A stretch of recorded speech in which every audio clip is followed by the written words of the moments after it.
La religión Krusov. La religión Krusov es un movimiento que se originó entre los guerreros mayas macehuales durante la Guerra Social Maya. En 1850, cerca de un cenote, Yun-Ku, el dios de los mayas macehuales, envió un símbolo a través de una pequeña cruz verde vestida con hipil. Para los mayas macehuales Krusov, la cruz representa la conexión entre el cielo, la tierra y el inframundo, junto con los 4 puntos cardinales y elementos naturales. Simboliza la ceiba sagrada, árbol de la vida, el dios creador Yun-Ku Itzamna y los Yutzilov.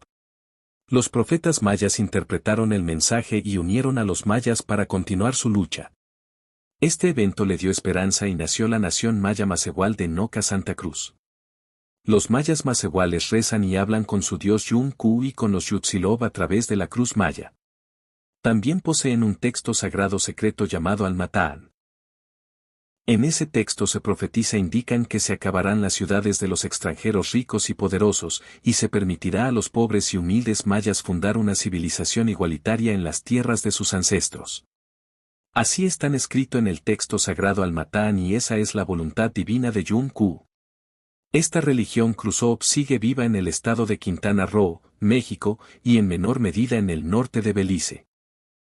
Es importante saber que el símbolo sagrado de los mayas macehuales Krusov no se llama la cruz parlante. Su nombre es la Santísima Okiichkelem Yun.